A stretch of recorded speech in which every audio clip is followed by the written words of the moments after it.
Okay, so here is my Rakuten marketing account, and here is all statistics. Here you can see commission, sales, average price per click, uh, quantity of clicks, impressions. These impressions usually used for banners, but I'm not using banner ads, only targeted traffic. So let's go to programs and let's check. It will show you a list of my advertisers.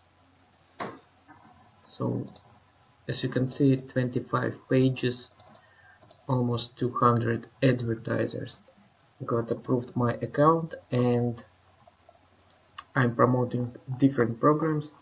So make sure to check next video where I will show you how exactly I'm doing this.